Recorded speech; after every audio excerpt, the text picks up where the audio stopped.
Ni mu masaha y'igitondo Elodie arakanguka maze agasanga bwakeye cyane rwose, izuba riba ryamusanze mu gitanda, ahita yikanga rero akibaza ukuntu yaryamye amasaha angana gutya, ahita afata telefone kugira ngo arebe isaha, agahita asanga hejuru ya telefone hariho agapapuro umugabo we Joel aba yamwandikiye, aba ari kumubwira ati mukunzi nazindutse njya muri siporo, nabonye rwose wasinziriye cyane maze nanga kwirirwa ngukangura, gusa nyine umenye ko ngukunda, mu kanya gatoya ndaza kuba ngarutse. Elodie rero asoma aka gapapuro maze agahita atangira kumwenyura, kandi koko rwose biba ari byiza ko abakangukiye ku magambo meza cyane. Nizera ntashidikanya ko iyo ubyutse neza n'umunsi wawe ugenda neza.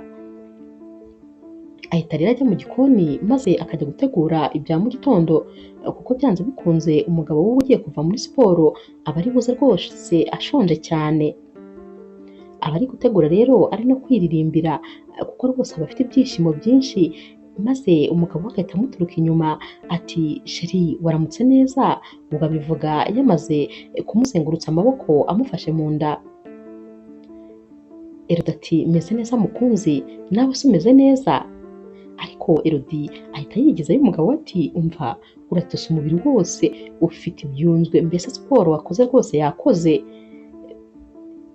Joel ati kuba ntose se birambuza kwifatira ku mugore wanjye nkunda cyane, atari kuri mwiza buri gihe mbona uri mwiza niyo ari mu gitondo ubyukana ubwiza butangaje.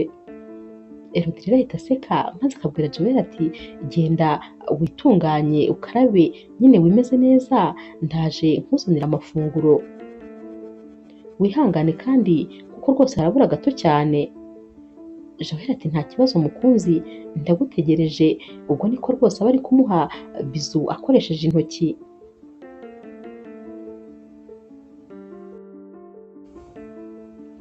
Joel rero afata amafunguro yasoza agahita yitegura aba agiye ku kazi.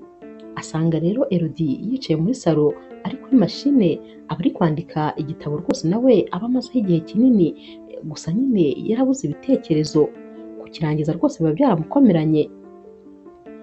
Joel ahita abwira Elodie ati mukunzi ngiye ku kazi, ubwo kandi abivuga ari no kumusoma ku itama. Elodie ati nubwo rwose ndi busy ariko ndabizi neza ndaza kuba nagukumbuye, gusa uze kubanguka ku mugoroba, ikindi kandi ntutahe rwose nta kantu nzaniye. Joel aseka ati nari mbyiteguye, nari mbizi ko rwose ibyo bintu uri bubimbwire, gusa humura mukunzi wanjye ntabwo rwose naza nta kantu nkuzaniye. Elodie rero ahita abwira Joel ati ndagukunda cyane. Joel ati ngiye ngukunda kurusha. Elodie ati umunsi mwiza mukunzi, na Joel ati nawe wirirwe neza cyane. Elodie rero aguma yicaye muri salo ari kuri mashine, ari gushaka rwose ibyo kwandika, ariko rwose aba yabibuze, ananirwa no kugira n'ikintu na kimwe afata cyo kurya. Bigera ku mugoroba akicaye muri ya ntebe Joel aba yamusizemo, araza rero maze Elodie agahita ahaguruka yihuta akajya kumuhobera ati sheri uraje, ati uzi yuko ahantu wansize ntigeze nyeganyega ariho n'ubu nkicaye? Ati nakomeje ndi gushaka ibitekerezo ndi bushyire muri iki gitabo, ariko rwose nari nabibuze. Joel rero ahita amubwira ati ihangane ni ukuri iki gitabo kirakuvuna bikabije. Elodie rero ahita amubaza ati none se mukunzi wanzaniye iki ko nari nabikubwiye? Joel ahita yijima nkaho rwose yabyibagiwe. Elodie ahita amubwira ati hoya ntumbwire ko wabyibagiwe. Joel ati mbabarira mukunzi nabyibagiwe rwose. Elodie ati ndabizi ko utabyibagirwa, ati reka mbanze ngusake. Aba afite rero ikoti mu ntoki ubona rwose arifashe ukuntu nyine ritwikiriye ibiganza. Elodie ahita arikuraho maze agahita abona Joel afite agapfunyika nyine karimo impano, ahita amubwira ati sinakubwiye? Ati nari mbizi, ndabizi neza ko utakwibagirwa ibintu binyerekeye, ntabwo wari kuza nta kintu nzaniye. Ahita yishima rero agahita ahobera Joel maze akamusoma. Joel ahita amuterura ati ahubwo nanjye nyine reka dukomeze kubera ko nanjye ndifuza ko uri bumpe impano. Elodie rero ahita amubwira ati impano se njye ndayikura hehe? Joel ati ntugire ikibazo urayimpera mu cyumba kandi rwose ntuhangayike aho uri buyikure, ndabizi njyeho ndi buyikurire. Elodie rero ahita aseka maze agahita amubwira ati ubundi ni wowe wanjye, ubundi uwo ni we mugabo wanjye nyine. Bahita rero bajya mu cyumba bagenda basomana rwose bishimye. Buracya mu gitondo rero maze Joel akabyuka kare ajya mu gikoni maze agategurira umukunzi we amafunguro ya mu gitondo. Amara kuboneka maze akayashyira neza ku plato akamushyira mu cyumba. Asanga rero Elodie agisinziriye, ahita amukangura ati mukunzi byuka vuba rwose hakeye, byuka. Elodie rero ahita akangurwa n'umuhumuro w'ibyo kurya bya mu gitondo. Arakanguka akibyiringira mu maso maze akareba neza akabona umugabo we rwose yarangije kwitegura ngo ajye ku kazi, nyamara rwose afashe agapurato mu ntoki k'ibyo kurya bye. Joel ahita abwira Elodie ati mukunzi aya ni amafunguro yawe. Elodie ati none se ni wowe wayateguye? Joel ati ntubizi se? Ati njye ndi umutetsi internationale, ati njyewe uzi yuko ndi umushefu rwose ukomeye cyane. Elodie rero ahita aseka maze akamubwira ati wakoze cyane. Joel ahita amubwira ati ndihuta ngiye ku kazi ntangiye gukerererwa, gusa nyine ugire umunsi mwiza kandi uryoherwe mukunzi, kugukunda byo rwose urabizi ko atari ibintu nirirwa nkwibutsa. Elodie nawe ahita amubwira ati nanjye ndagukunda kandi urakoze cyane, iminsi yose ndagushimiye ko rwose uhora unyitaho.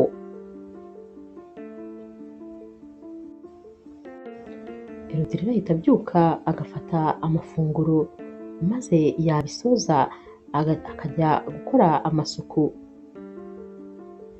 Aragenda rero agatunganya ahantu hose maze akicara agafata telefone ye agatangira kujya ku mbuga nkoranyambaga. Ahita rero abona umushuti we uba yashyizeho akavidewo yari ari muri buwate. Elodie arakareba maze akitegereza akareba ukuntu bari baryoshye nyine bari kwibyinira, maze nawe rwose akumva ahise ashaka gusohoka. Ku mugoroba rero aritegura akambara neza nyine agakanzu ko kujyana muri buwate. Aba ari kwireba yongera yireba maze umugabo we akaba araje ati habaye iki se kandi ko ndeba rwose wambaye nk'umuntu ugiye gusohoka? Elodie ati n'ubundi turagiye njye nawe rwose ndashaka ko dusohokana. Joel ati ndananiwe urabizi nkeneye kuruhuka, ikindi kandi ntabwo rwose uyu munsi twari dufite gahunda yo gusohoka, urabona ko ari mu masaha y'ijoro.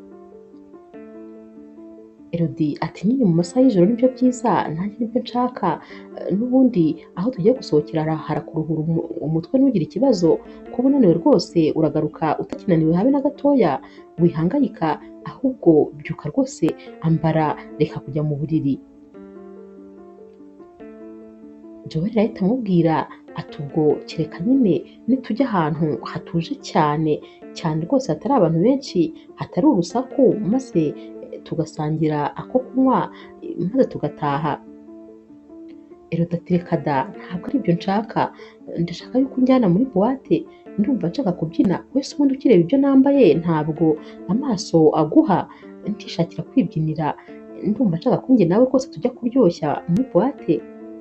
Joel ati ariko mukunzi urabizi ko rwose ibintu by'amabuwate ntabikunda, ikindi kandi sinkunda urusaku kubera ko kenshi cyane mba naniwe, wambabariye se tukajya ahantu hatuje maze ubutaha tukaba ariko tuzajya muri buwate? Elodie ati hoya rwose tugomba kujya muri buwate byanze bikunze. Joel ati ntabwo rero bishoboka, njyewe rwose ntabwo ndi bujyeyo, n'ubu uri kubivuga nkumva umutwe uri kundya, ntabwo urusaku ndushaka. Ahita kandi ubwo aniryamira ati urihangana nyine tuzajyayo ikindi gihe. Elodie ahita arakara maze agahita agenda agakuramo imyenda aza ari kwitotomba ati umugabo utari romantike gusa mba nicuza n'ikintu cyatumye ngushaka, ubundi nagushatse ndiko ndiba rwose nta byishimo mpa. Joel aramubwira ati ariko mukunzi ihangane rwose ubutaha tuzajyayo kubera ko utari kunyumva. Elodie rero akomeza kurakara araza agahita aryama areba ku rundi ruhande aho Joel nyine atari, aba yivumbuye bikabije. Joel rero atangira gukora ku mukunzi we nk'ibisanzwe, maze Elodie agahita amubwira atumva ndeka wikomeza kunkoraho. Joel yumva yarakaye maze akamubwira ati nta kibazo rwose mukunzi, ndabizi neza rwose buraza gucya wambabariye, ariko hakabaye unyumva mba navunitse cyane ku kazi ku buryo rero rwose ntabasha kujya muri rwa rusaku kandi n'ubundi n'ejo nzakora.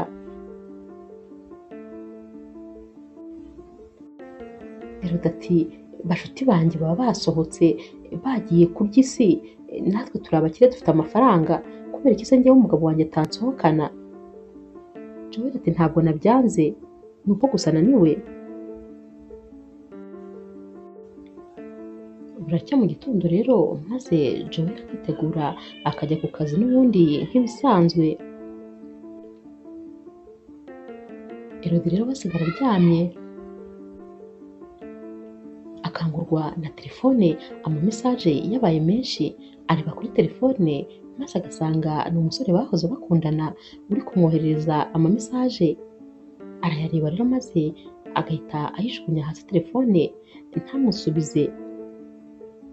Arabyuka n'ubundi akitunganya akajya kwicara muri salo agafata mashine kugira ngo nyine n'ubundi akomeze yiyandikire igitabo cye. Gusa aya mamesaje y'uyu musore aba rwose yamutesheje umutwe, n'ubundi ntabwo aba yibagiwe ibyo uyu musore aba yamwandikiye ati mukunzi ndagukumbuye rwose, nkumbuye kumva ijwi ryawe, noneho kukureba byo rwose ndumva byaba ari akarusho. Elodie rero agera aho agafata telefone ye maze agatangira kujya kuri IG akareba amafoto y'uyu musore yose. Uyu musore rero aba ari n'ipogari, nawe rero aba abizi ko afite rwose igituza kinini uba ubona yarateruye. Ahita atangira no kureba aya mafoto, cyane cyane ko uyu musore akenshi cyane rwose yifotoza hejuru yambaye ubusa, aba yambaye hasi gusa. Uyu mukobwa arakomeza agenda areba ifoto ku yindi maze agafata telefone kugira ngo ahamagare uyu musore, ariko nanone bikamwanga mu nda akumva rwose ntabwo akwiye kongera kuvugana n'umu ex we. Ahita yongera telefone akayishyira hasi, akajya akomeza yongera ayiterura areba amafoto akongera akayishyira hasi. Yirirwa rero muri ibyo maze bukarinda bwira. Umunsi wakurikiye rero aba ari mu masaha y'igitondo, Joel ndetse na Elodie baba bari gusangira ibya mu gitondo. Joel rero abwira Elodie ati hari ikintu rwose ndashaka ko tuganiraho. Elodie ati nta kibazo. Joel ati ndifuza ko rwose washaka akazi, igihe kirageze ngo ushake akazi. Elodie ati ariko ndagafite, none se sindi umwanditsi w'ibitabo? Joel ati yego simbihakanye rwose uri umwanditsi w'ibitabo, ariko wibuke yuko nta gitabo na kimwe urashyira ku isoko, nta na kimwe rwose uragurisha. Elodie ahita amubwira ati nta na kimwe ndagurisha nyine, ariko rwose bizaza nzabigurisha. Joel ati ariko wakabifatanyije n'akandi kazi gasanzwe, kubera ko rwose ako si akazi, none se niba bitakwinjiriza, ikindi kandi buri munsi uba umbwira ko nyine wabuze inspiration, urumva se wazagurisha ryari? Elodie ahita atangira kurakara ati ariko ubundi kubera iki wowe utanshyigikira, wagiye ushyigikira ibitekerezo byanjye? Njyewe icyo nshaka ni ukuba umwanditsi, niko kazi nifuza, ntabwo rero rwose ibyo byo gushaka akazi bindimo, nta n'ibyo nteganya. Joel ati ariko urabizi ndagushyigikira rwose, ahubwo ni uko kuri iyi nshuro nshaka ko tureba ibifite inyungu kurusha ibindi. Ikindi kandi akazi wagafatanya no kwandika igitabo nta kibazo. Ushobora no gusanga ushobora kujya ku kazi maze rwose aho hantu ukorera naho ukaba wahakura ibitekerezo washyira ku gitabo cyawe. Elodie ati oya ntabyo nkeneye kandi rwose wakabaye unyumva, ndashaka gukomeza kwiyandikira ibitabo, ubwo kandi aba nivumbuye ati n'ubundi ndabizi nta kintu njye nawe twavugana ngo ucyumve.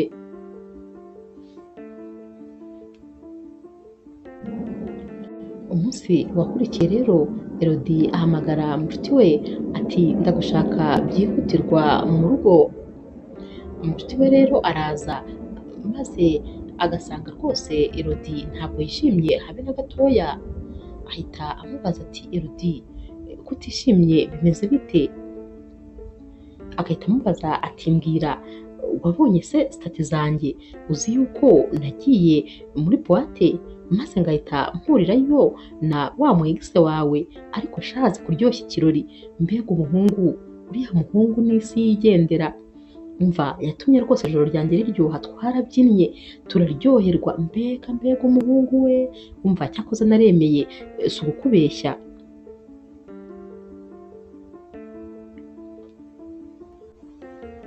Uyu mukobwa nyine ariko ahita abwira Elodie ati gusa nyine ubundi Joel niwe wawe, uriya ntabwo yari uwawe nyine, kuri wowe ntabwo yaguhaye ibyishimo, burya Joel niwe wawe.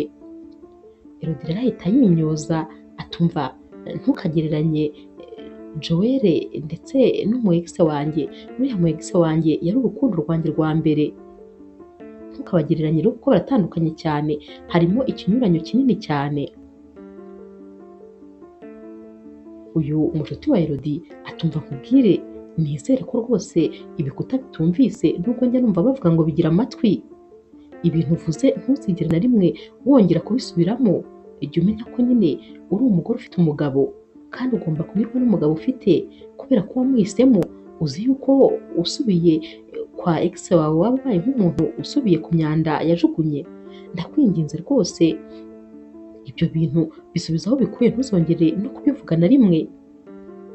Umugabo wawe ni umwana mwiza, akwitaho, aguha keya zose zishoboka, urabona ukuntu rwose uba umeze neza kubera Joel, uramenye rero utazongera kuvuga ibyo bintu, gerageza rwose ubyibagirwe niba ujya unabitekereza. Elodie ati cecekere wowe ntabwo ubizi, biragoye cyane kwibagirwa urukundo rwawe rwa mbere, ntabwo rwose namwibagirwa, ariko uzi ukuntu uriya umusore yajyaga ampasho, yajyaga anyohereza ubuzima, yajyaga anyijyanira kubyina, tukagenda tukifatira icyo kunywa tukibyinira, naho rero Joel aba ari aho ngo arananiwe ngo akazi. Umva ndakubwiza ukuri rwose mba mbona Joel yarangiza umubikira neza neza. Umushuti we atumva rero nkubwire urabizi ndagukunda, ariko rwose gerageza wibagirwe ex wawe, ibyo byikuremo, uko uzabigenza ntabyo nzi, ariko byikuremo rwose, gumana n'umugabo wawe kandi mugume mwishimye. Umunsi wakurikiye rero Elodie yiriwe areba aya mafoto ndetse n'utuvidewo tw'umu ex we muri buwate, maze rwose bimwanga mu nda, noneho nawe atangira gusubiza mesaje zose uyu musore yamwandikiraga, atangira nawe kumubwira ati nkumbuye rwose ibihe byiza twajyaga tugirana kera ahantu nk'aha, yabaga ari njye nawe twajyanye kandi rwose wandyoherezaga wikendi neza neza. Bakomeza rero kuganira maze bukarinda bwira. Ku mugoroba rero noneho aba yatangiye kugenda abona ibitekerezo kubera hari ibiganiro aba yiriwemo n'umu ex we, ahita atangira n'ubundi kwandika igitabo nk'ibisanzwe. Joel rero arataha maze akabona uyu mukobwa ari busy, yicara rero ku buriri kubera ko Elodie aba ari kwandikira nyine mu ntebe iri mu cyumba n'akameza gatoya nyine kari muri iki cyumba. Joel atangira kumubwira ati mukunzi urabyumva ute kuwa gatanu nimugoroba turamutse twisohokeye tukajya nko muri resitora ahantu hatuje maze tukaganira tugasangira. Elodie ati ariko rwose ntabwo nshonje. Joel ati nyine ntabwo ari ikibazo cyo gusonza, ahubwo ndatekereza ko rwose ahantu nk'aho hatuje haguha umwanya wo gutekereza, maze rwose ukaba ushobora no kubona inspiration y'igitabo cyawe. Elodie rero ahita amubwira ati ndabyumva, uragira ngo rwose ugerageze guturisha uburakari bwanjye. Joel uri no kumureba aseka amwereka gesite nyine zo ku maso ati vuga yego, vuga yego. Elodie rero ahita amubwira ati ndabibara rwose wabishyizemo imbaraga, ngaho nta kibazo reka tujye kwitegura maze tugende. Joel ahita yishima maze agahaguruka akabanza agasoma uyu mukobwa. Joel rero aba ari umusore mwiza cyane witonda, uzi gutanga keya, uvuga amagambo rwose atari menshi, aba atuje cyane, gusa abakunda Elodie cyane kandi nanone. Baragenda rero maze bakishimisha, bataha rwose bose bananiwe, baraza bagahita bicara ku gitanda, maze Joel agahita aba aryamye agaramye n'imyenda nyine akiyambaye n'inkweto, ati ndumva ananiwe ku buryo ndi kumva ibirenge wagira ngo ntabwo biri gukora hasi. Elodie nawe ati nanjye ni uko ndananiwe rwose. Joel rero ahita yongera akabyuka maze akabaza Elodie ati uyu munsi rwose nishimye cyane, nta kuntu se ibi bintu twajya tubikora kenshi gashoboka. Elodie ati nabyo nta kibazo. Joel ahita abaza Elodie ati ariko ubundi mukunzi, mbere y'uko dukora ubukwe ubundi iyo wajyaga kwishimisha wakundaga gukora ibiki? Elodie ati ngewe nikundiraga kwibyinira, ati narasohokaga nkabyina nkanywa nyine rimwe na rimwe, ariko nyine ibyo nibyo hashize, njye nawe tugomba kubaka ubundi ubuzima bwacu. Ibyo nibyo nabagamo nkiri umukobwa, ariko ubu sinkiri umukobwa. Ubwo rero inshingano mfite rwose zisumba izindi zo kwita ku mugabo wanjye. Joel ahita abwira Elodie ati ndagukunda cyane umugore wanjye nkunda. Elodie nawe ati nanjye ndagukunda cyane. Joel ahita atangira kumusoma ari nako amukora mu misatsi, ati ariko rwose ndanagukumbuye hagati aho. Elodie ati hoya mbabarira rwose ibyo tubyihorere. Joel ati ariko ko mbona rwose wahindutse, habaye iki ko atari uko wari umeze? Nsigaye ngukoraho rwose nkabona wagira ngo mfite amahwa mu ntoki, hari ikihe kibazo sheri? Elodie ati nta kibazo gihari, ahubwo nyine nibwo tugitaha kandi twese turananiwe, wanyihanganira rero maze tukaruhuka. Joel ati nta kibazo, urabizi ko rwose ntabwo nifuza kukubangamira, niba wumva utameze neza nta kibazo rwose mukunzi, ngaho iryamire maze uruhuke. Umunsi wakurikiye rero n'ubundi Elodie abyuka akanguwe na mesaje z'umwegisi we nyine nk'ibisanzwe, nizo rwose zari zisigaye ari réveillé. Ahita rero ajya muri telefone maze bagatangira kwandikirana. Uyu mwegisi we amubwira ati igitondo cyiza my sweetheart, maze Elodie agahita yongera akabisubiramo ati sweetheart.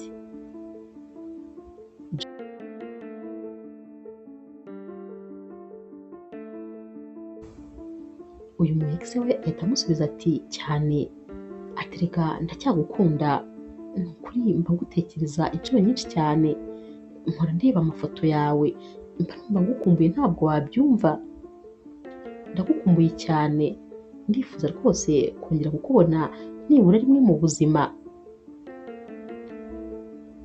Bakomeza no kuganira, ariko nyamara Elodie akabona uyu mwegisi we ari kurengera, ahita rero afata telefone akayishyira hasi maze ntiyongere kumusubiza. Gusa n'ubundi umunsi wakurikiye nabwo nuko byagenze, yakanguwe na mesaje imubwira iti igitondo cyiza mukunzi wanjye. Elodie ati ariko kubera icyo ukomeza kuvuga ngo ndi umukunzi wawe, uba wibagiwe yuko ngiye mfite umugabo, natangiye ubundi buzima. Uyu musore ati ibyo byose ntabwo bibujije ko rwose ngukunda. Bakomeza kwandikirana maze byagera aho ngaho Elodie akajya yandika mesaje, uyu musore agasoma ariko ntamusubize. Elodie rero ahita agahita arakara maze agahita amwohereza voice note ati umva, niba udakeneye gusubiza mesaje zanjye byaruta rwose ukamburuka kuri WhatsApp yawe, ati ibyo rwose ntabwo mbikunda, nta soni, urasoma ntunsubize. Ahita ajugunya n'ubundi telefone hasi arakaye rwose ko uyu musore aba atakiri kumusubiza. Ku mugoroba rero Elodie ndetse na Joel baba bicariye mu ntebe biryoheye rwose, Elodie yicaye yageretse amaguru kuri Joel, baba bazimije amatara bari kureba filime nyine, hari akamuri gakeya cyane gusa bari guhabwa na televiziyo. Elodie rero ajya kumva mesaje iraje muri telefone, ahita afata telefone maze agasanga ni wa musore w'umu ex we uri kumwandikira, aba ari kumubwira ati mbabariye mukunzi, nagize nyine ibintu byihutirwa, telefone mba nyisize ntavuye muri WhatsApp kubera ko twari turi kwandikirana, mesaje zose woherezaga byameraga nyine nkaho nazisomye, nyamara rwose ntabwo nari negereye telefone, mbabarira rwose ndakwinginze, urabizi ko ibyo bintu ntabigukora, wandakariye nabyumvise muri iyi voice note. Elodie rero ahita atangira kumwenyura maze agahita amusubiza ati wababariwe rwose nta kibazo. Joel rero yumva telefone iri gukomeza gusona maze agahita amubwira ati ariko ubundi sheri ko mbona wishimye cyane, ni ibiki biri kugusetsa muri iyo telefone yawe? Mesaje ziri kuza buri kanya maze nkabona uri kumwenyura. Elodie ahita yigarura maze akibuka yuko yicaranye na Joel, ahita amubwira ati ni wa mushuti wanjye, uzi ukuntu uriya mukobwa asetsa, aba afite inkuru zisekeje gusa, niwe rero wari uri kuntera story, niyo mpamvu nari ndi kumwenyura. Joel ati rero telefone ye ishyire hariya ku ruhande kuko iri kukurangaza, maze twirebere filime, ndabona wagira ngo ndi kuyireba jyenyine, fata telekomande kuko uyu mugoroba wacu ni uwa filime, tugomba kwishimana jyewe nawe. Elodie ati yego reka mbikore, ahita afata telefone ye rero maze akayishyira muri siransiye, akayishyira inyuma ye. Bukeye rero Elodie arabyuka mu gitondo agasanga n'ubundi Joel yagiye ku kazi kuko nyine ababyutse yatinze, arareba hose akabona nyine bwakeye, areba ku kameza kari imbere y'igitanda agahita abona hariho agapurato kariho nyine ibyo kurya bya mu gitondo ndetse hariho n'agapapuro Joel aba yamwandikiye ati mukunzi wanjye ndagukunda cyane rwose, naguteguriye rero ibyo kurya byawe ukunda, ikindi kandi ndakwifuriza umunsi mwiza, ntuzajya wibagirwa na rimwe ko ngukunda kurusha ibindi bintu kuri iyi si. Elodie arasoma aka gapapuro maze agahita atangira kumwenyura kuko rwose uyu mugabo we aba ari romantike, aba amukora utuntu twiza, akamubwira amagambo meza, aba ari umwana mwiza mu buryo bwose bushoboka. Aterura rero ka gapurato kaba kariho rwose ibyo kurya bye, arapfundura maze agasanga yamuteguriye omelette, yamuteguriye ndetse n'imbuto zivangavanze n'agakafe ku ruhande. Arabireba maze agahita avuga ati wawu, ariko umugabo wanjye aranzi rwose, azi ibyo kurya nkunda, ibi bintu rwose ndabyishimiye. Atangira gufata amafunguro rero, n'ubundi wa musore w'inshuti ye akaba atangiye kumwoherereza amamesaje. Afata amafunguro maze yayasoza agafata telefone yicara muri salo maze bagatangira kuvugana, akabaza uyu musore ati umeze neza se? Uyu musore ati cyane, ati nawe se umeze neza? Elodie ati yego. Elodie ahita abwira uyu mu ex we ati none se gato ya anniversaire yawe uzayimpa ryari? Urabizi nyine mba ngomba kubona igipande cyanjye byanze bikunze. Uyu musore ati nzayiguha nta kibazo, ati ahubwo se wowe uzampa impano yanjye y'isabukuru ryari? Ati wakabaye rwose uza mu rugo maze ukaza kumpa impano yanjye. Elodie ati ntabwo byashoboka, gusa mu minsi itarambiranye nzakubwira rwose igihe nzaguhera impano yawe, kubera yuko mfite ibintu byinshi ndi gukora, ndi kwandika igitabo kandi rwose nabuze inspiration, ntakubeshye rero biri kumvuna, ntabwo ndi kubona umwanya wo kuba nava mu rugo. Uyu musore ahita amubwira ati ariko ibyo bintu nabigufashamo kubera ko burya abantu benshi bakura inspiration mu bintu babona, rero nshobora kubigufashamo. Elodie ati gute se? Uyu musore ati reka nkoherereze amafoto menshi mfite hano, ushobora kuyareba maze bikaguha ibitekerezo by'icyo kwandika. Elodie ati yego wabukoze. Uyu musore rero ahita amwoherereza amafoto menshi cyane, gusa nyine Elodie arareba agasanga yose uyu musore yambaye ubusa, hose agiye ameze ukuntu nyine. Elodie ahita arakara, agahita akubita telefone hasi, akongera akayiterura maze agahita amuhamagara atumva nkubwire ntukamenyere bigeze aho ngaho, ntuzongere na rimwe kunyubahuka ngo maze unyoherereze amafoto ameze atya, utazongera na rimwe. Agahita akupa telefone. Uyu musore ahita amwandikira message ati ariko nyamara nagira ngo rwose ngufashe. Kandi burya koko ntabwo Elodie yarekeye aho, kuko yamaze kumusomera n'ubundi afata telefone areba ya mafoto ahereye ku ya mbere, akajya yitegereza akayizuminga, akayizamura ifoto akongera akayimanura, mbese amafoto yose arayareba umwanya munini ushoboka, arayitegereza yanga kurekera kuyareba. Uko yayarebaga kandi niko yagendaga arushaho kugenda yisetsa, ubona rwose anashimishijwe no kuba ari kureba aya mafoto. Uyu musore rero aragenda maze akabera rwose ikiyobyabwenge Elodie, aragenda akamurangaza bakajya bicanwa kuri telefone, akamutwara umutima neza neza. Elodie akibagirwa ko afite umugabo wo kwitaho, akibagirwa kandi ko rwose uyu mu ex atakabaye akiri mu buzima bwe. Ibyo byose arabyibagiza maze akagenda agatwarwa wese. Aba yirirwa kuri telefone ukarinda abwira nta kintu na kimwe akoze, ari gucatinga n'uyu musore. Ku mugoroba rero n'ubundi yiriwe muri ibi, yumva imodoka y'umugabo we maze agahita afata telefone akayihisha munsi y'amashuka, nyamara rwose n'ubundi aba yari ari kuri chat. Agahita rero afata igitabo akigira nkaho nyine ari gusoma kugira ngo arebe ko yabona ibitekerezo nawe yandika mu gitabo cye.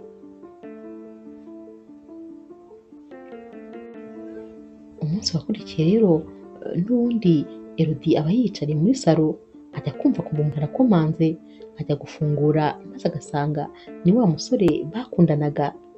Ahita agira ubwoba maze agahita amufata ukuboko akamukurura akamwinjiza mu nzu agahita afunga. Aba atekereza ko hari n'umuturanyi wari wamubonye. Ahita amubaza ati mbwiza ukuri ubuje hano kugira gute? Uyu musore ati nari ngukumbuye, nari nje rwose kugutungura. Aba afite kandi amambaraje arimo impano abiri. Elodie ahita amubaza ati bise kandi ibyo ni ibiki? Uyu musore ati nyine ni ubwa mbere nari nje iwawe, ntabwo rero nari kuza n'amaboko masa, nakuzaniye impano. Elodie ahita afata aya mambaraje agatangira gukuramo udukarito tuba turimo, atangira gufungura, maze ahambere agasanga harimo agasakoshi keza cyane cyane, ariko noneho ahandi agasanga harimo ikanzu nziza cyane y'umutuku ngufiya rwose, ubona ko yaba ari mini kuri Elodie.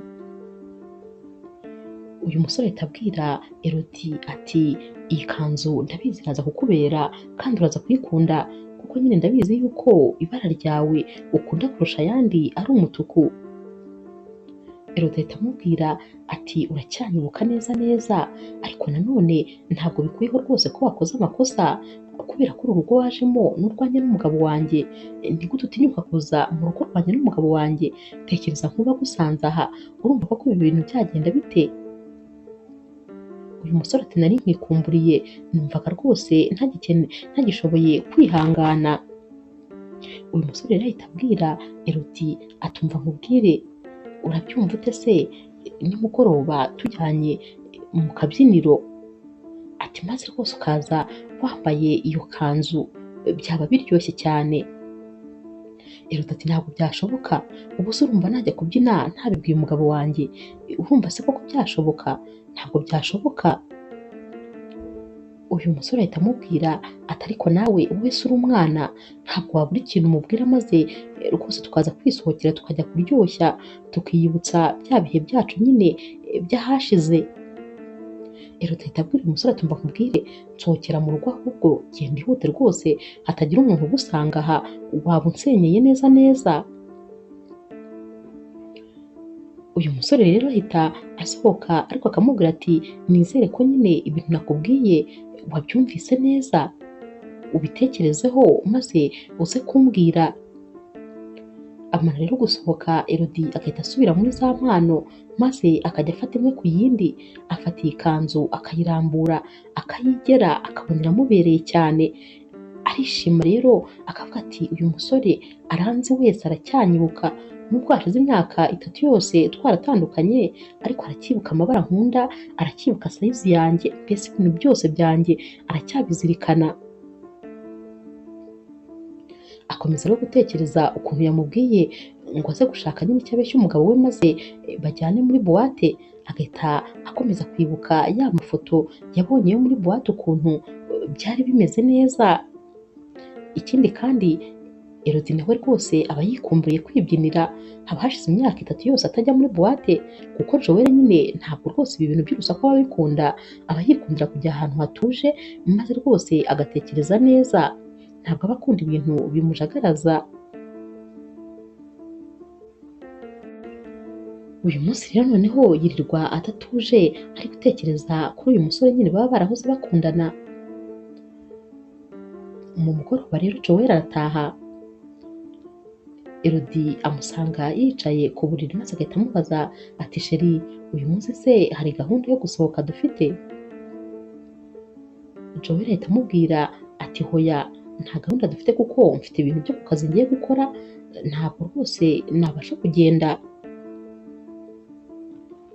Elodie ahita amubwira ati nagira ngo numve yuko ntacyo naba mbangamiye maze rwose ngusabe uruhushya, ndashaka kujya kureba umushuti wanjye afite ikibazo nyine ntabwo ameze neza, rero yambwiye ngo nze rwose murareho ari kwa muganga.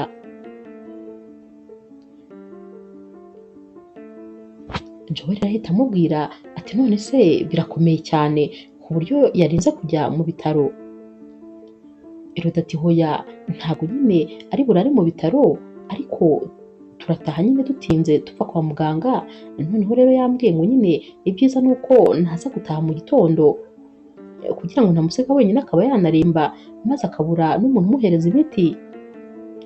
Joel ati ndabyumva cyane kandi rwose mukunzi nta kibazo rwose ugende nta kibazo, nanjye nyine ndaza gusigarwa nkora ibyo bintu byanjye by'akazi ubwo ntaha mu gitondo kuko nanjye ejo nzajya ku kazi.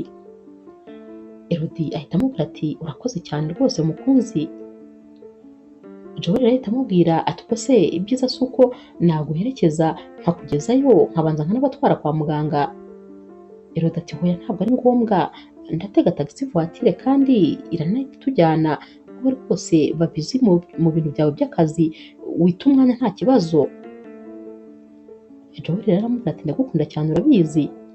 Elodie rero ahita asohoka gatoya maze akajya muri salo, ahita ahamagara wa mushuti we akamubwira ati umva rero nkubwire nabwiye umugabo wanjye ko rwose nje kukurwaza urwaye kandi nzataha ejo mu gitondo, nyamara ntabwo ari byo, ndashaka kwigira muri buwate, ndashaka ko njye nawe ndetse na wa musore nyine twakundanaga dusohokana tukajya kwibyinira.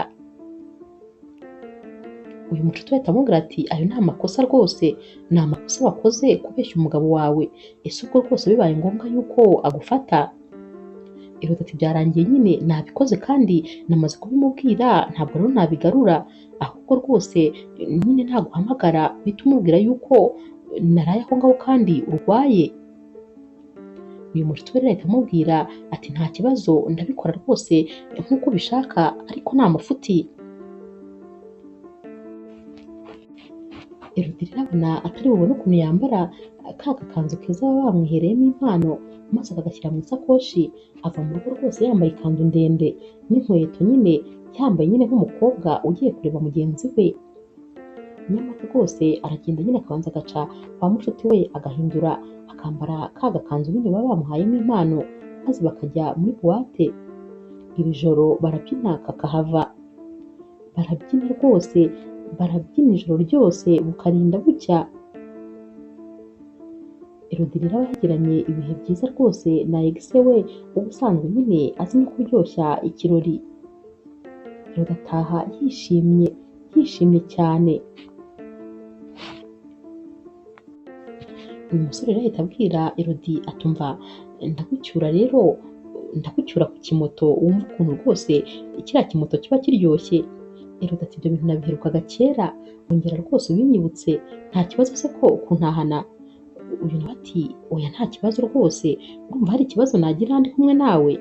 Elodie rero ajya kuri cya kimoto maze uyu musore akamujyana akamugeza rwose mu rugo kwa Elodie. Elodie we aba akeka ko nyine umugabo we yarangije kujya ku kazi kuko ababona nyine hakeye. Ava rero kuri moto maze akabwira uyu musore atumva ndagushimye rwose waraye unkoreye ijoro, nishimye ntabwo wabyumva, ibi bintu nabiherukaga kera cyane, noneho no ku kuntu ntahanye nabyo nyine byujuje rwose ibyishimo naraye ngize.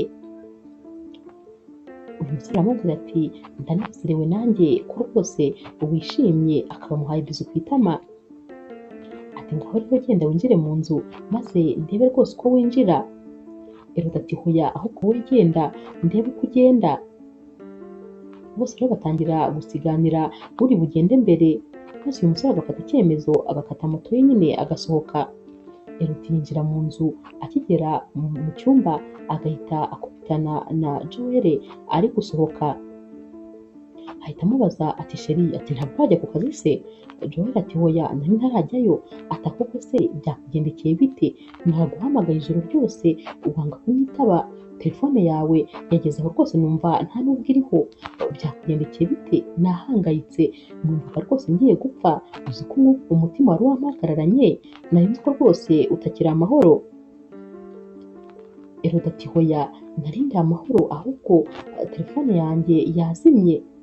Joel ati none se wabuze naho kuko uyicomeka aho kugira ngo nicwe n'umutima bigeze aha? Elodie ati mbabarira mukunzi, nyine ubwo ntindi kwita ku murwayi sinabyibukaga ibya telefone. Joel ahita amubwira ati nta kibazo mukunzi, icyangombwa ni uko uje kandi ukaba umeze neza. Ati none se umurwayi ameze ate? Elodie ati nta kibazo, nabonye nyine ubu yorohewemo gakeya kuko bari bamuhaye imiti, ubu nyine nta kibazo niba ari kubasha kwihereza amazi ndetse n'imiti. Joel ati sawa rero ngiye ku kazi ubwo wirirwe neza, gusa nyine jya umenya ko ngukunda.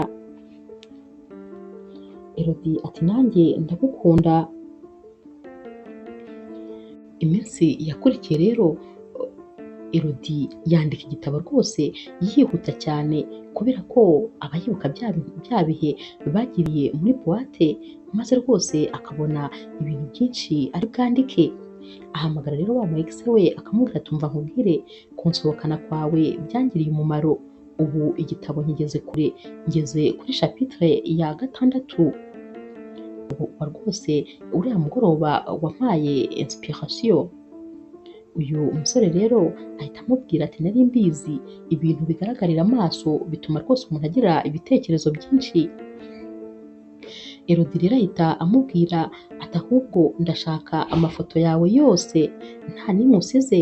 Uyu musore ati uri serious cyangwa ni bya bindi byawe, uragira ngo wongere unyitukire? Elodie ati hoya ndayashaka amafoto yose ufite yanyoherereze, humura rwose ntabwo ndi bugiye kukubwira nabi. Uyu musore ati reka nze nyakoherereze. Elodie ati nanjye ndayategereje kuko rwose nabibonye ko bino bintu biri kumpa ibitekerezo cyane, nayo nshobora kuyareba noneho bikiyongera kurusha. Uyu musore ati reka rwose mbikore.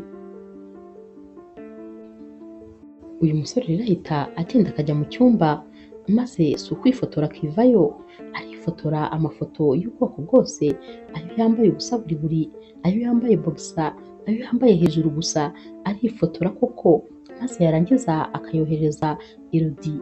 Elodie noneho nta kintu na kimwe avuga, ahita yajyamo akayareba, arayareba maze akishima rwose ukabona biramushimishije cyane, ariko n'ubundi n'aya mbere yari yayarebye nubwo yari yasomeye uyu musore, ariko mu by'ukuri yari yishimiye kubona rwose aya mafoto. Uyu musore rero ahamagara Elodie maze akamubwira ati ariko ubundi urabyumva ute uje kunsura maze nkaguha inspiration nyine unahibereye. Elodie rero aramubwira ati ndumva byaba ari igitekerezo kizima, arambara maze agahita ajya kureba uyu musore, aragenda rero bakicara muri salo maze bagatangira gusangira akawayini. Uyu musore rero atangira kwegera Elodie cyane maze agatangira kumubwira ati uri mwiza cyane, usigaye uri mwiza kurusha uko wari umeze kera. Elodie turakoze.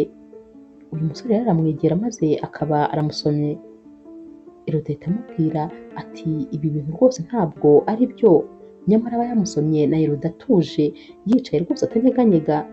Ahita rero ahaguruka maze agahita yitahira. Uyu musore asigara amuhamagara Elodie ntiyitabe, ariko nyamara uba ubona ko rwose kuba bamusomye bitaba byamubangamiye, ni bya bindi nyine byo kwijijisha by'abakobwa. Ku rundi ruhande ariko Joel aba amaze kubona ko hari umuntu witwa Cola uba uhora ahamagara Elodie amwohereza amamesaje, atangira rero kujya abitekerezaho akibaza uyu muntu ari nde maze bikamuyobera. Abaza rero Elodie ati ariko sheri, umuntu witwa Cola ninde kandi muhuriye kuki? Elodie rero atabitekerejeho umwanya munini ahita amubwira ati ati uwo musore ni musaza wa mushuti wanjye. Ati rero akunda kumvugisha cyane, nawe nyine agira blague nyinshi nka mushiki we. Joel rero ntabwo abitindaho ahita nyine yumva ko ari byo. Elodie rero ahita asohoka akajya muri salo agahamagara wa mushuti we atumva noneho rwose nkoze ishyano, ugiye kongera kandi umfashe wongere rwose umfashe kubeshya Joel. Uyu mushuti ahita amubwira ati kuri ino nshuro ntaranamenya icyo wakoze ntabwo rwose ndi bugufashe, ubwashize naragufashije ariko ubu rwose ubaga wifashe. Umushuti we ahita amubaza ati ubundi se bigenze bite? Elodie ati urumva Joel yabonye ahari mesaje za Cola simbizi, ariko ubanza yabonye mesaje cyangwa yabonye nk'izina nyine rihora rimpamagara. Yambajije rero ngo ninde, ndamubwira ngo ni musaza wawe, ubwo rwose naguhamagara aba ariko nawe umubwira. Umushuti we ati mbabarira wikomeza kunshora muri ibi bintu rwose, Joel ni umugabo mwiza, aritonda, ni umwana mwiza, ni marayika wigendera, mbabarira rwose winshora mu kumubeshya. Elodie ati nyine ni hagati yo gupfa no gukira, ubwo urahitamo kunkiza cyangwa kunyica, ubwo nyine ni wowe uri buhitemo. Uyu mushuti we ahita amubwira ati umva rero nkubwire, ntabwo rwose ndi bumwitabe kuko sinabasha kumubeshya, icyo ndi bugufasha ni kimwe, nampamagara ndamwihorera, ariko rwose nizere yuko ibyo ntekereje atari byo, nizere ko wowe na Cola mudatangiye kujya kure nk'uko byari bimeze kera, ahubwo rwose sinakwihanganira, nta nubwo kandi nakomeza kukubikira ibanga, nazabivuga urabizi, jyewe nta mikino njya ngira.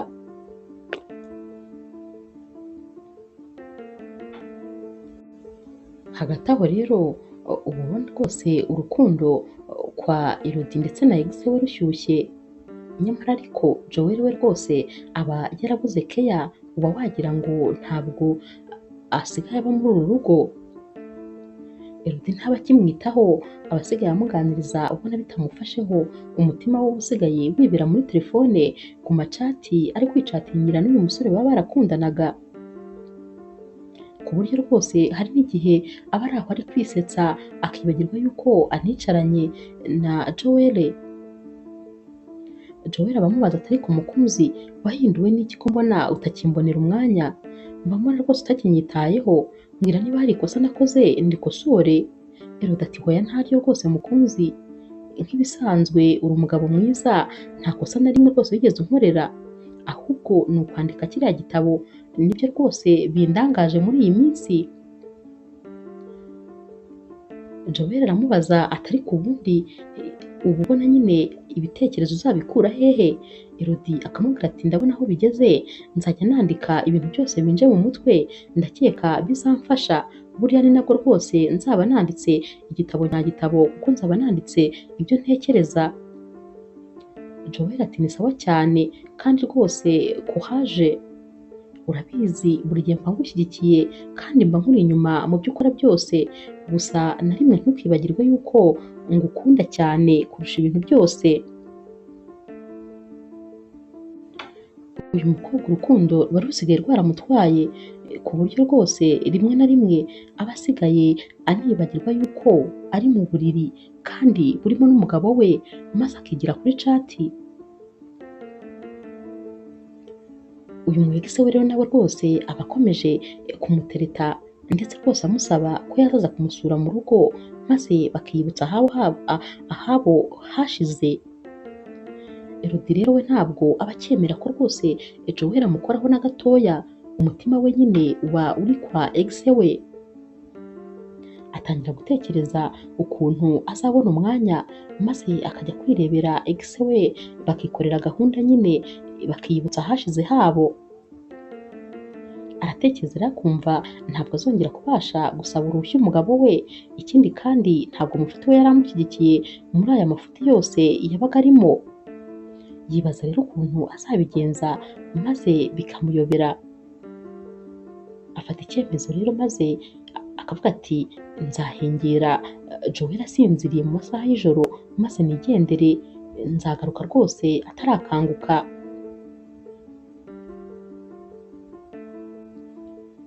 Ni nako bigenda rero koko, areba Joel yamaze gusinzira yashyizweyo, maze akabyuka agahita afata agakanzu nyine n'agasakoshi n'udukweto, agahita agenda gahoro gahoro. Aragenda rero akambarira mu modoka maze imyenda yo kurarana yari aryama nyine akayisiga mu modoka. Aragenda rero akajya kureba uyu musore w'umu ex we.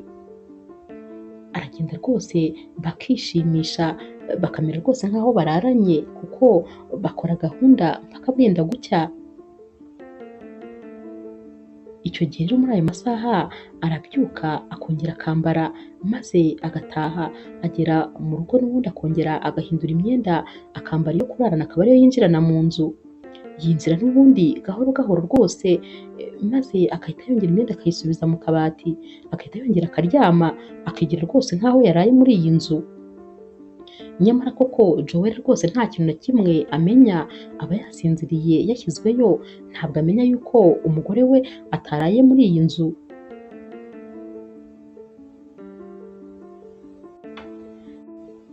Buracya rero maze Elodie agahamagara uyu mu ex we akamubwira ati ni ukuri waraye rwose unkoreye ijoro, ati ndumva nishimye, niyibukije nyine ukuntu kera twajyaga twishimisha. Uyu musore ahita abaza Elodie ati ariko uracyankunda nka kera? Elodie ati yego ndagukunda, ariko nanone ntabwo nasiga umugabo wanjye kugira ngo ngusange, ariko rwose ndagukunda kubera ko nyine ni wowe twahuzaga byinshi. Uyu musore rero ahita amubwira ati nyamara wakabaye rwose ibyo ubishyira ku ruhande, maze niba unkunda ukambwira nyine tugatera iyindi ntambwe. Elodie ati hoya ntabwo byashoboka, ndagukunda ariko nanone umugabo wanjye rwose ntabwo namusiga. Bakomeza rero kujya bavugana nyine baterana imitoma, ari nako kandi Elodie nyine yari amaze kumenyera ko mu masaha y'ijoro azajya anyonyomba agacika umugabo we maze akajya kwiryamanira n'uyu mu ex we. Hashira iminsi rero Elodie yajya yandikira uyu musore ntamusubize, yamuhamagara ntamwitabe. Ayoberwa rero ukuntu byamugendekeye. Umunsi umwe rero aba afite mashine ye ari gusubira mu gitabo aba amaze kwandika, afata telefone maze agahamagara uyu musore, ariko n'ubundi ntamwitabe. Ahita rero amwandikira amwoherereza voice note ati rwose ndakwinginze ugerageze uzampamagara umvugishe, ndashaka kukubwira inkuru nziza y'uko cya gitabo umaze kucyandika kandi rwose ni wowe wampaye inspiration yose nari nkeneye, ndagira ngo rero rwose ngushimire, kora uko ushoboye uzampamagare kubera yuko ndi kwibaza ibyakubayeho. Elodie rero aragenda akabura amahoro, maze rwose agasigara yirirwa ashihura Joel nk'aho rwose hari icyaha yamukoreye. Akantu kose Joel avuze Elodie aba asigaye amushihura. Aragenda rero agata umutwe kubera ukuntu nyine uyu musore aba atakimwitaba. Umunsi umwe rero aba ari mu gikoni ari guteka, maze akajya areba kuri telefone buri kanya, aba agira ngo nibura arebe ko hari akamesaje uyu musore yaba yamwandikiye, ariko rwose nta na kamwe. Afata telefone rero akongera akamwoherereza voice note ati ndakwinginze rwose mukunzi, wimbabaza bimeze gutya, ibi rwose ni igihano uri kumpa, mbabarira niba hari ikosa nagukoreye urimbwire sinzaryongera, mbabarira rwose, ntabwo usubiza mesaje zanjye, ntabwo unyitaba, ntushaka kumvugisha, mbwira ikintu nagukoreye rwose sinzongera kugikora ukundi, naho ubundi rwose uri kumbabaza, ndagukunda urabizi, ubu rero rwose ntabwo ntuje, ndakwinginze rwose gerageza umvugishe. N'ubundi ariko agategereza igisubizo, maze rwose akakibura. Umunsi umwe rero aba ari mu masaha y'ijoro, Elodie aba ari kumwe na Joel, aba aryamye rwose mu gituza cya Joel ariko atavuga. Mesaje rero iraza muri telefone, maze agahita yeguka kugira ngo nyine ayisome Joel atari kureba muri telefone ye. Areba muri telefone maze agahita yijima kurushaho, aba abonye rero mesaje ivuye kwa ex we amubwira ati nta mwanya rwose mfite muri iyi minsi, ndi busy ntabwo nabasha kukuvugisha. Ahita rero ababara kubera ko rwose ibintu byose aba yarabwiye uyu musore ni nkaho nta gaciro aba yarabihaye. Urumva ko rwose bamwohereje mesaje imeze nkaho nta gisobanuro ifite cyangwa ari ukumwikiza. Joel ahita amubaza atari ko se mukunzi, ko telefone rwose muri iyi minsi mbona rwose isigaye ikubabaza, buri gihe ureba muri telefone yawe ngahita mbona urijimye, bimeze bite, ni iki kitagenda? Elodie ati hoya ntacyo, nuko rwose mba naniwe, ariko humura bizashira.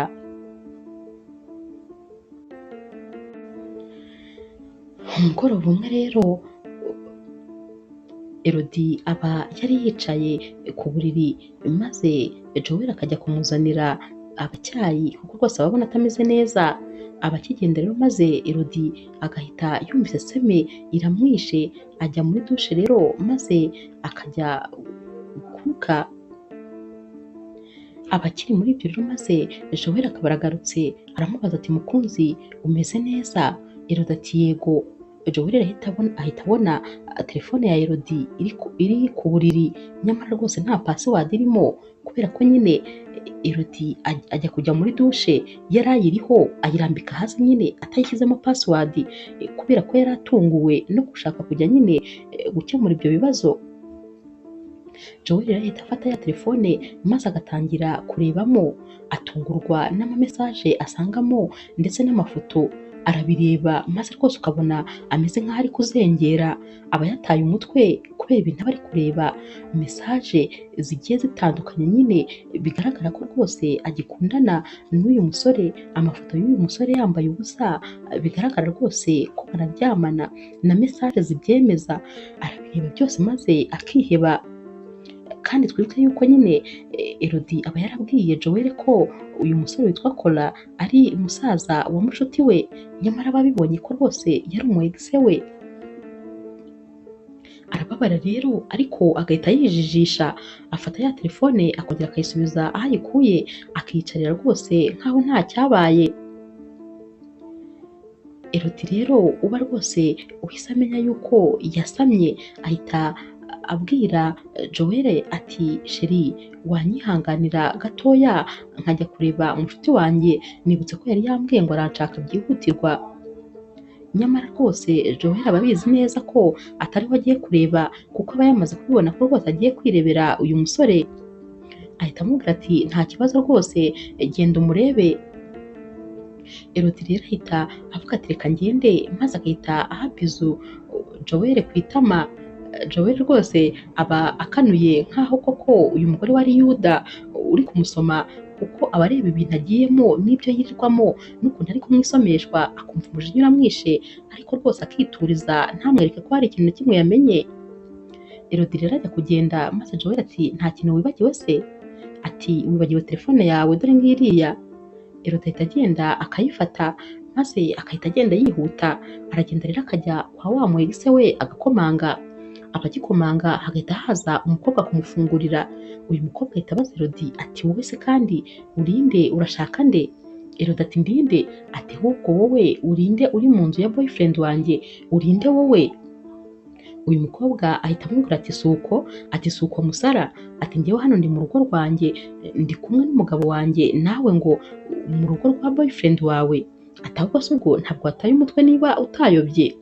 Baba bakiri muri ibyo, maze Kora akabaraje ahita avuga ati ko numva se ubundi musakuza muri hafi kurwana, byagenze bite? Ahita abona rero Elodie yaje nyine muri runo rugo, ahita abwira Elodie ati genza make, vuga gake cyane uri gusakuza. Ahita abwira uyu musheri we ati sheri, jya mu cyumba gatoya maze mvugane n'uyu mukobwa. Uyu musheri we rero ahita yigira mu cyumba ariko yikubise nyine arakaye. Uyu Kora rero ahita abwira Elodie ati kandi se wowe ugarutse hano kugira gute? Uyu ni fiance wanjye, ni gute ugarutse aha? Elodie ati ibyo bintu ntabwo wabinkora, kandi warambwiye yuko unkunda, warambwiye ko rwose ukeneye ko nanasiga umugabo wanjye maze nkaza tukabana, noneho ubu ngubu wananteye inda, njye nawe nyine ngomba kuza tukabana. Kora ahita aseka cyane ati tukabana? Ati reka reka, ati biriya byari ukwishimisha, ati nyine nari ndi guca inyuma uyu mugore wanjye nkuko nawe wari uri guca inyuma umugabo wawe, ariko rwose nta kindi cyari kirenze aho. Ubwo se wumvaga waransize imyaka 3 yose nkaba nkicaye ngutegereje? Ntabwo byashoboka rwose, nishakiye undi mugore kandi duhuza, ntabwo rwose, ntabwo byashoboka. Ikindi kandi ndanishimiraga kuba atari wowe nashatse, kubera yuko iyo ngushaka nawe ubu ngubu uri kunca inyuma n'aba ex bawe. Kuba ntaragushatse rwose ni ibyishimo kuri njyewe. Genda ahubwo ntuzagaruke hano, njye nawe byarangiriye hariya, byari ukwishimisha, twarishimishije nyine byararangiye, iby'indabyo genda uyikorere ibyo ushaka. Elodie rero asohoka agenda arira, aba ababaye, agahinda kaba kamwishe ukuntu uyu musore aba yaramubeshye. Aragenda rero yagera mu rugo aba rwose ubona yacitse intege, agenda akuba ibirenge. Ahita asanga Joel yicaye ku buriri. Joel rero ahita amubaza ati mbwiza ukuri, Kora ninde kuri wowe kandi mupfana iki? Ugerageze ntumbeshye, kuko nshobora no kuba ndi kukubaza ibibazo mfitiye ibisubizo. Elodie ahita amureba mu maso, maze Joel akamubwira ati mbwira Kora mupfana iki? Elodie ahita atangira kurira ati rwose umbabarire, nakoze amakosa. Joel ati uratekereza ibi bintu igihe wahereye ubinkora? Uzi igihe cyose numvaga ama message avuga ngufashe mu gituza, kumbe waba uri kuvugana n'undi mugabo. Uzi igihe wahereye wanga yuko ngukoraho, naho rwose wari ufite uwo wibikiye. Umuyegise wawe yaragiye gutwara umutima, gutwara byose, nyamara njyewe ntacyo ntaguhaye.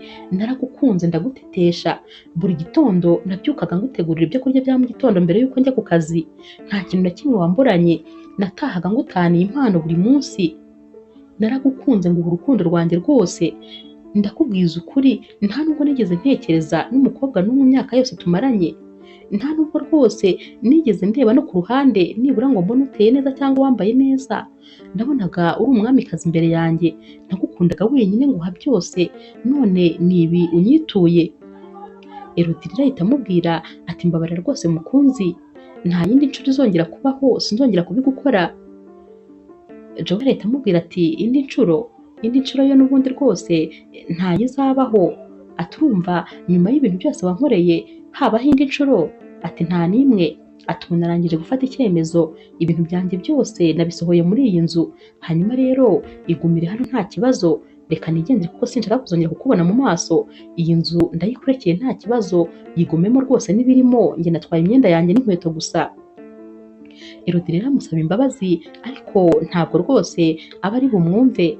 Joel ahita yisohokera maze Elodie agasigara ahagaze ameze nk'isitati, ararira amarira akenda kumushiramo ariko ntacyo nyine biba biri bumufashe kubera ko aba yaragize ubwenge buke, maze rwose akishinga boyfriend umu ex we washakaga nyine kumushuka kugira ngo n'ubundi yongere nyine biryamanire gusa, ariko urukundo nyine ntarwo yari afite.